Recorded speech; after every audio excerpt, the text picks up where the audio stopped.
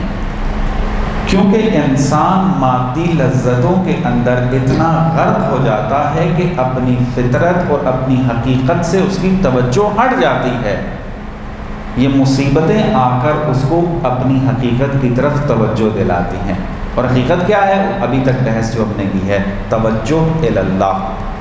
انسان وہ انسان ہے کہ جو اللہ کی طرف توجہ رکھے، اور توجہ دلانے کے اندر بہترین جو اسباب فراہم کرتے ہیں وہ مصائب ہیں، مصیبتیں ہیں۔ تو یہ مصیبتیں جو ہیں وہ ہماری زندگی میں خیر ہیں، نہ کہ شر۔ تو اس اعتبار سے یہ بزرگوار کا جو ہے وہ جواب تھا۔ اور کیا تھا سوال؟ ہاں، توکل کے حوالے سے مفہوم بہت وسیع ہے۔ اگر میں اس کا خلاصہ چند جملے میں کروں وہ یہی ہے کہ توکل، پہلی چیز اس میں یہ ہے کہ انسان یہ سمجھے کہ جو کچھ بھی ہے وہ خدا کا ہے، میرا نہیں ہے۔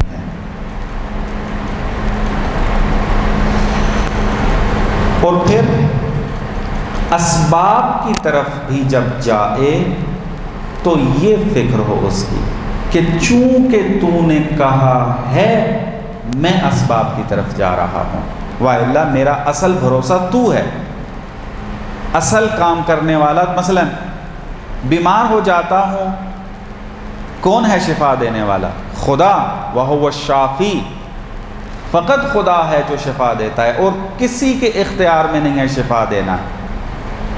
تو اگر ہم ڈاکٹر کی طرف جاتے ہیں، جو کہ جانا چاہیے، اس وقت جب ہم ڈاکٹر کے پاس جا رہے ہیں تو کیا ہماری نیت ہونی چاہیے کہ خدایا چونکہ تو نے کہا ہے کہ ڈاکٹر کے پاس جانا ہے، میں جا رہا ہوں، لیکن شفا فقط تو نہیں دینی ہے۔ اسباب سے استفادہ ضروری ہے، لیکن اس نیت کے ساتھ کہ چونکہ خدا نے کہا ہے۔ وَإِلَّا توکل جو ہے، بھروسہ جو ہے وہ فقط خدا کا۔ مَن يَتَوَكَّلْ عَلَى اللَّهِ فَهُوَ حَسْبُهُ، جس نے خدا پر توکل کیا بس خدا اس کے لیے کیا ہے؟ کافی ہے۔ تو اسباب کی نفی نہیں ہے۔ بعض اوقات انسان متوکل بننے کی کوشش کرتا ہے، توکل اپنا اظہار کرتا ہے، تو وہ یہ سمجھنے لگ جاتا ہے کہ اسباب کی طرف نہیں جانا ہے، وہ ہٹ جائے۔ مثلا ایک بندہ مریض ہو جاتا ہے کہ خدا شفا دے گا، چھوڑیں ڈاکٹر کے پاس کیا کرنا ہے جا کر، اپنے گھر کی حفاظت کے لیے تالے لگانے کیا کرنا ہے اس کو، نہ، اسباب کی طرف جانا خدا نے ہمیں کہا ہے، لہٰذا جانا ہے ان کی طرف۔ لیکن اس وقت ہماری نگاہ کیا ہونی چاہیے؟ خدایا تیری وجہ سے اس کے پاس جا رہا ہوں۔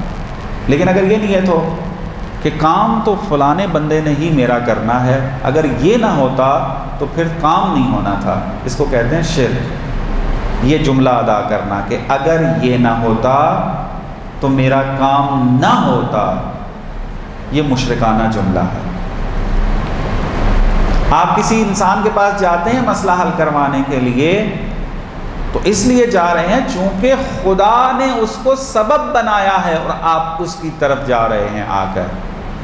وَإِلَّا اصل مسئلہ جو حل کرنے والی ذات ہے وہ خدا، کسی بھی میدان میں، اس کو کہتے ہیں توکل، اور یہ حقیقی توکل ہے۔ اگر انسان یہ توکل کر لے تو اسی وجہ سے الہی سفر کے اندر جو حکمت عملی ہے وہ توکل ہے۔ انسان توکل کرے گا تب سفر شروع ہوگا، اگر توکل نہیں ہوگا تو یہ سفر نہیں کر پائے گا۔ جی اور سوال ہے؟ سنیے گا، اس مائک لے لیں۔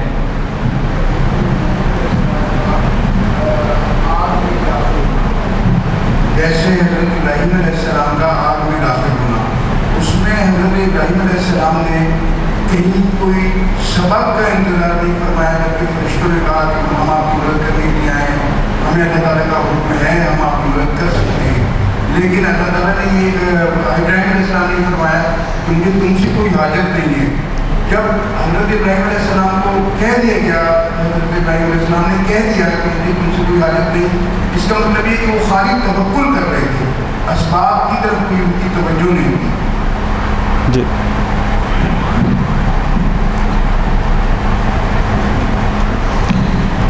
جی بالکل. دیکھیں توحید کے اوپر جو ہم نے بات کی ہے، جیسے میں اس میں اشارہ بھی کیا کہ توحید کے مراتب ہیں، توحید ایک قسم کی نہیں ہے. جب توحید کے مراتب ہیں تو اہل توحید کے بھی مراتب ہیں. مثلا آپ اگر دیکھتے ہیں ہمارے سامنے ایک عارف شخصیت جناب آیت اللہ بہجت ہیں، اور ایک عارف شخصیت ہمارے سامنے جو ہے مثلا آیت اللہ قاضی طباطبائی ہیں مثلا. تو اگر ہم اس کو ظاہری نگاہ سے دیکھیں تو ہمیں ایک جیسے ہی نظر آتے ہیں، چونکہ ظاہری عمل کے اندر ان کا ایک جیسا ہے. نماز پڑھنا، نماز شب پڑھنا، خدا کی طرف توجہ رکھنا، اور ہر چیز الہی جو ہے ان کی زندگی میں پائی جاتی ہے.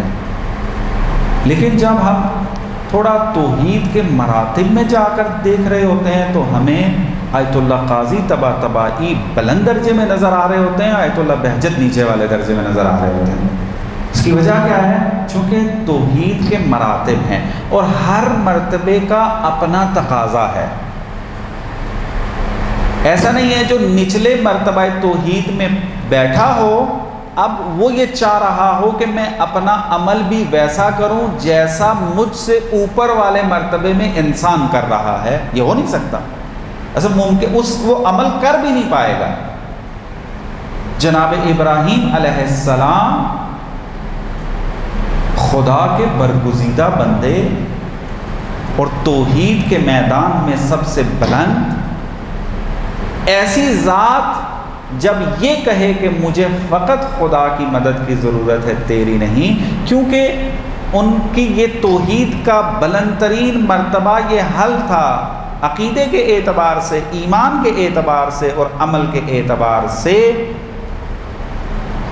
کہ یہ جو آگ میں پھینکا جا رہا ہے اس میں حکمت الہی شامل ہے،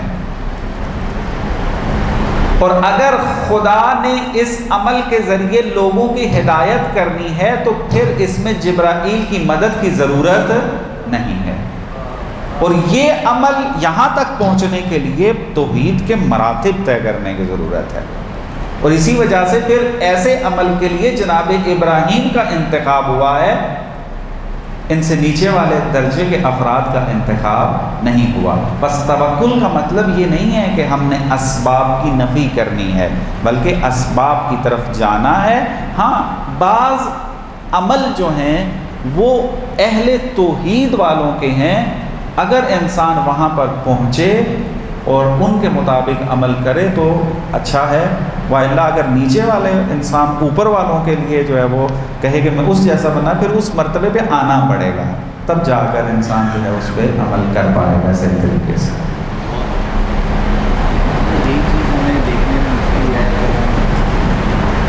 اگر ہم ایسے واقعہ کربلا کو اگر دیکھتے ہیں تو ہماری آنکھیں شروع کر جائے. جی بالکل. یہاں واقع کربلا توحید کی تجلی کا نام ہے. اگر کسی نے مجسم توحید دیکھنی ہو تو وہ کربلا کا میدان ہے.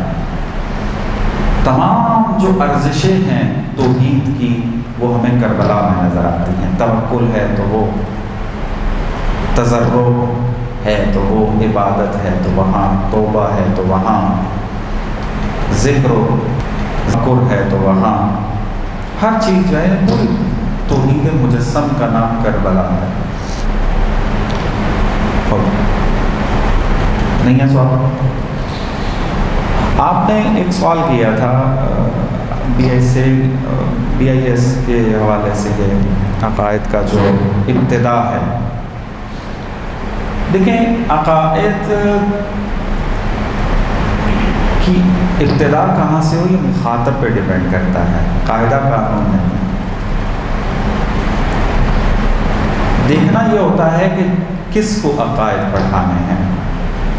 ایک مرتبہ ہے کہ بالکل صفر ہے عقیدے کے حوالے سے، تو اس کے لیے نصاب الگ ہوتا ہے، اور ایک مرتبہ ہے کہ انسان نے پہلا لیول جو ہے وہ طے کر لیا ہے، تو اب اگر اس کو عقائد پڑھانے ہیں تو اس کا نصاب پھر الگ ہے۔ تو اب کوئی خاص نصاب معین کر دینا کہ ہر بندے کو یہی پڑھانا ہے، یہ تعلیمی روش بھی نہیں ہے اس میں۔ ہاں اگر آپ دیکھتے ہیں کہ بعض مفاہیم جو ہیں اس مرتبے والے لوگوں کے لیے مشکل ہو رہے ہیں، تو اس کا مطلب ہے کہ وہ مطالب نہیں ہونے چاہیے اس کے اندر، تو اس میں تھوڑی تبدیلی کی ضرورت ہے۔ بہرحال یہ مختصر سے جواب ہے، باقی تو پھر چیزیں دیکھنے کے بعد اور جزیات معلوم ہونے کے بعد ہی انسان جو ہے وہ نتیجہ لے سکتا ہے اس کا۔ خداوند متعال سے دعا گو ہیں کہ خداوند متعال اس ماہ پر برکت سے صحیح معنوں میں استفادہ کرنے کی توفیق نصیب فرمائے۔ پروردگار واسطہ محمد و آل محمد کا ہم سب کے صغیرہ و کبیرہ گناہ معاف فرما۔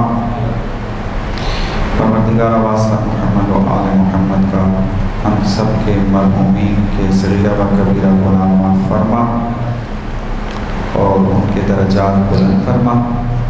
اور کچھ مومنین کے جن کے نام یہاں موجود ہیں، نبی الحسنین، اعجاز حسن، ممتاز زہرا، رضوان احمد، سلمان احمد، امیر بیگم، علی حسین، منظور حسن، سرفراز علی رضوی، سید ذوالفقار حسین رضوی، کنیز فاطمہ، سید صغیر احمد رضوی اور نفس فاطمہ،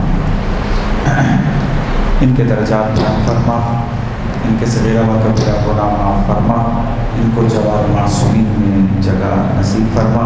پروردگار واسطہ محمد و آل محمد کا جو مریض ہیں ان کو شفاء کاملہ عنایت فرما، اور خصوصاً طلحہ ابن طارق کو شفاء کاملہ نصیب فرما۔ پروردگار واسطہ محمد و آل محمد کا ہمیں عالم بعمل بننے کی توفیق نصیب فرما۔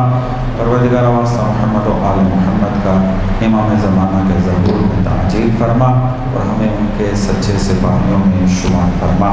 جن مومنین و مومنات کا یہاں پر نام لیا گیا ہے، اور تمام مومنین مومنات مرحوم جو ہو چکے ہیں، اور تمام شہداء ملت کے لیے ایک مرتبہ سورہ فاتحہ۔